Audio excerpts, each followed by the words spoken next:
Brand names are everywhere, like jewels sparkling in a store window. Brand logos are buffed and shined and presented for our consideration. With so many brands competing for our dollars, a well-recognized brand name is worth its weight in gold. How can you help keep the Buick brand strong? We'll consider that as we ask ourselves, what's in a name?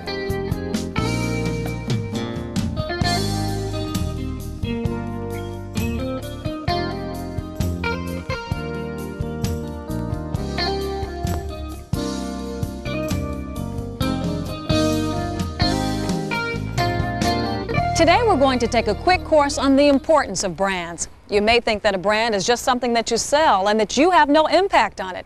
Or you may think that brands are only important from a consumer's perspective, but that's not quite accurate. By the time you finish watching this video, you'll see brands in a whole new way. We'll discuss how strong brands help you keep customers, how you can use a brand to land new prospects, and how you can affect the strength of a brand. As you can see, I'm surrounded by representatives of the Buick brand. You sell the Buick brand and the Buick vehicle brands every day. But how often do you stop to think about what they mean? The companies with the strongest brands and the strongest customer loyalty have very clear understandings of what their brands mean. And this understanding cuts across all levels, from the company CEO to the people who make the products, the people who sell the products, and even the people who buy the products. A good example of a company with a clear understanding of its brand is Harley Davidson. When you talk to people at Harley Davidson, you begin to see why their brand is so strong that people actually tattoo it on their bodies.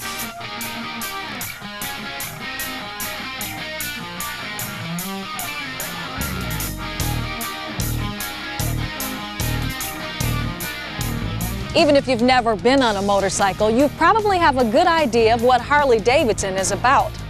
Now consider other motorcycle brands. Do you have the same clear image of what it would be like to own a Honda motorcycle, a Yamaha, or how about a BMW? Probably not. Harley Davidson has an exceptionally strong brand identity, and that's no accident. Our brand management strategy is to bring a feeling and an attitude out in person of individualism, freedom, integrity, and a little bit bad, and making sure that everybody who touches the product, be it somebody selling it, someone making it, or someone buying it, all feel that same thing, and it all connects with them. The brand image of Harley Davidson is very much like a cloud. It's an essence. We've worked very hard at creating a unique perception of the motorcycle and the motorcycling experience. We knew that we could build that essence, build that cloud, and build that experience by understanding what our customers valued, understanding what those folks wanted, and then simply providing it for them. It sounds easier than it is. For Harley, finding out what customers value and then providing it goes way beyond building and selling a product. Today, it extends to sponsoring rallies so Harley owners will have someplace to go on their bikes, and sponsoring the Harley Owners Group or HOG chapters so Harley owners can hang out with their friends. And it means attending those rallies and HOG meetings and riding there on a Harley Davidson motorcycle. Something that's almost as important as that, in some cases more important, is becoming the customer. And what I mean by that is using the product, feeling the same emotions as the customer feels when they throw their leg over the seat, get on the motorcycle, put 1,000 miles on it in a couple of days over a weekend, take your wife and the kids with you to understand that ownership experience. One of the most important reasons for doing this is because we've found that a Harley Davidson customer isn't just like every other Harley Davidson customer, and in fact, there's a lot of diversity, an incredible amount of diversity in our customer base, but more importantly, they're changing every day, faster than ever before. And it takes a very vital group to keep in touch with that customer base. Once it understands what customers want, Harley is very consistent in delivering it. And that consistency once again extends from the factory through the dealerships. The factory has to be able to provide the basics. They have to provide the product in a quality fashion. They have to provide the feeling, the mystique around it, what the brand should represent, and it's consistent. Consistency is very important, that everything's consistent. The retailer then has to maintain that consistency in their environment, their attitude, their way of dealing with the customer, and the customer has to respect it and want it. If the customer doesn't respect it and want it, they won't feel this wonderful experience in our dealership. So everybody has a responsibility in maintaining brand value.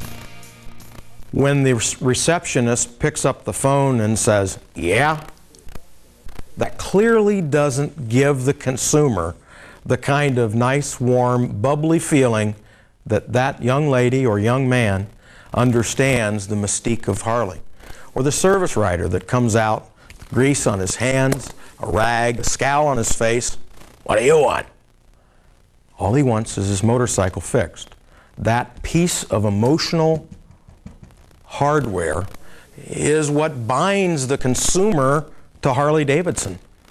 And if the service technician or the service writer somehow violates that emotional bond between human being and machine, then we've violated the Harley Davidson brand image.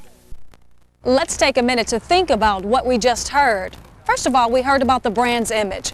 A brand's image is a part of the brand promise, what customers trust a brand to deliver to them.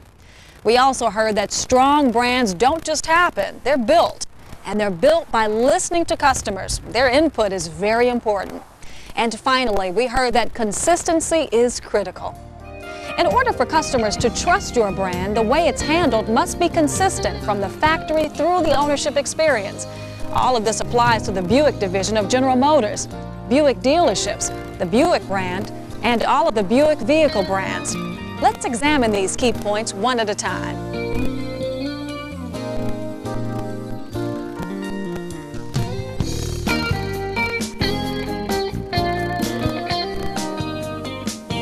There are several components in the Buick brand promise.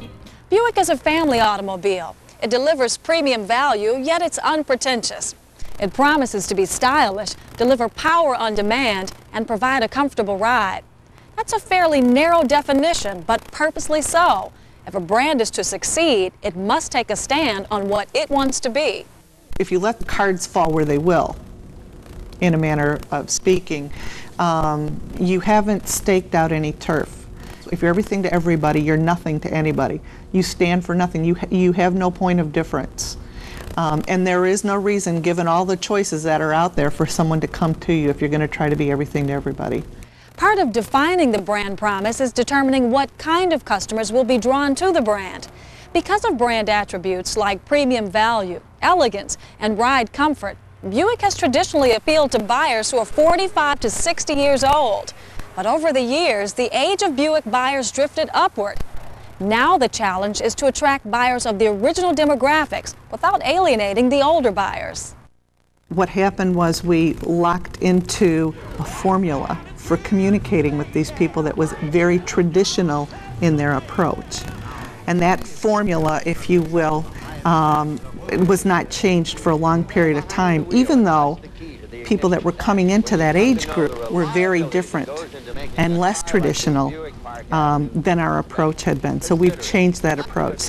It's just very realistically taking a look at where people traditionally have had the highest opportunity to consider Buick, and again going after that because that's traditionally where our strength has been, and there's a great opportunity for us. By the way, that's the bulk of the population. These people buy more vehicles per household, they spend more per car, they have more cars in their total household fleet than any other age group, so it's ripe for the pickings. To appeal to the broader baby boomer audience, which is generally from 40 to 49, we have developed more contemporary advertising, more contemporary communications. Smooth riding. Buick has a clearly defined image and understands who the customer is for the brand. And it also recognizes there is a great deal of diversity among Buick buyers. That's where the Buick vehicle brands come into play. Each of the different car lines has a distinct, what we call relative differentiated benefit. And it is true in the fact of Buicks. Each car does have a relative differentiated benefit to family people in different life stages.